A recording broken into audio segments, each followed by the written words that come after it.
নমস্কাৰ এই মুহূৰ্তত অৰুণোদয় 3.0 প্ৰতিজন হিতাধিকাৰীৰ বাবে এটা ভাল খবৰ।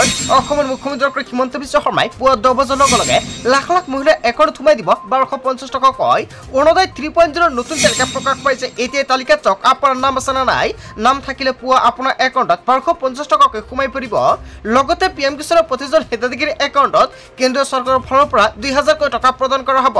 পিএম কিষাণৰ 20 নম্বৰ কিস্তিক লৈ চৰকাৰৰ ফালৰ পৰা প্ৰদান কৰা হৈছে এছঅপি। যদি আপোনাৰ ৰেচন কাৰ্ড নাই অতি ৰেচন কাৰ্ডৰ বাবে আপুনি কৰক আবেদন। মাজত মাত্ৰ এটা দিন বাকী আছে, অন্যথা আপুনি ৰেচন কাৰ্ড নতুনকৈ আবেদন কৰিব নোৱাৰিব।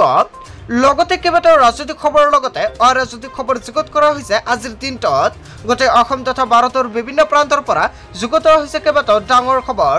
এনেবোৰ খবৰ নিতৌ পাই থাকিবলৈ চেনেলটি ছাবস্ক্ৰাইব কৰি ভিডিঅ'টো এটা লাইক কৰিবলৈ নাপাহৰিব। আজিৰ আমাৰ প্ৰথম গুৰুত্বপূৰ্ণ খবৰ হৈছে অসমবাসীৰ বাবে এটা ডাঙৰ খবৰ। অৰুণোদয় 3.0 প্ৰতিজন হিতাধিকাৰীৰ বাবে এটা ভাল খবৰ। সকলো মহিলাই ৱেইট কৰি আছে কেতিয়া প্ৰদান কৰা হ'ব অৰুণোদয় 3.0 টকা। অৱশেষত মহিলাসকলৰ বাবে ভাল খবৰ আহি পৰিছে। মুখ্যমন্ত্ৰী ডক্টৰ হিমন্ত বিশ্ব শৰ্মাই মহিলাসকললৈ দিছে ভাল খবৰ। কমন বেনিফিচিয়াৰী আইডেণ্টিফাইড টিল 5 জুন। অৱশেষত 5 জুনত গুৰুত্বপূৰ্ণ সিদ্ধান্ত গ্ৰহণ কৰিছে চৰকাৰৰ ফালৰ পৰা। 13.89 লাখ হিতাধিকাৰী বাছনি কৰিছে।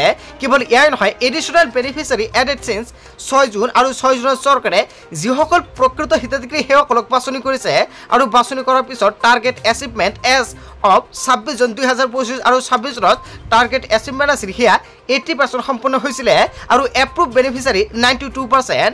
100% মহিলাই আবেদন কৰিছিল, কিন্তু 92% এপ্ৰুভ হৈছে আৰু বাকীসকলৰ নাম কৰ্তন কৰা হৈছে।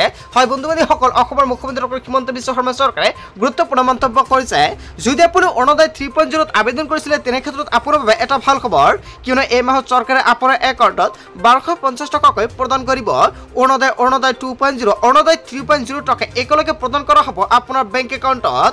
আৰু কালি পুৱা 10 বজাৰ লগে লগে চেক কৰক আপোনাৰ বেংক একাউণ্ট, কিয়নো প্ৰত্যেক মাহতে চৰকাৰৰ ফালৰ পৰা প্ৰদান কৰা হয় 10 তাৰিখত অৰুণোদয় আঁচনিৰ টকা। কিন্তু যোৱা মাহতে চৰকাৰে 14 জুনৰ টকাটো প্ৰদান কৰিছিলে আৰু এই মাহত চৰকাৰে যিহেতু 10 জুলাইত টকাটো প্ৰদান কৰা নাই, সেয়েহে কালি হৈছে 14 জুলাই আৰু কালি লাখ লাখ মহিলাৰ একাউণ্টত সোমাব অৰুণোদয় আঁচনিৰ 1250 টকাকৈ। বহুতে ৱেইট কৰি আছে। যদি কোনো মহিলা অৰুণোদয় আঁচনিৰ তালিকাত নামটো অন্তৰ্ভুক্ত হৈ আছে তেনে ক্ষেত্ৰত আপোনাৰ বাবে এটা ভাল খবৰ।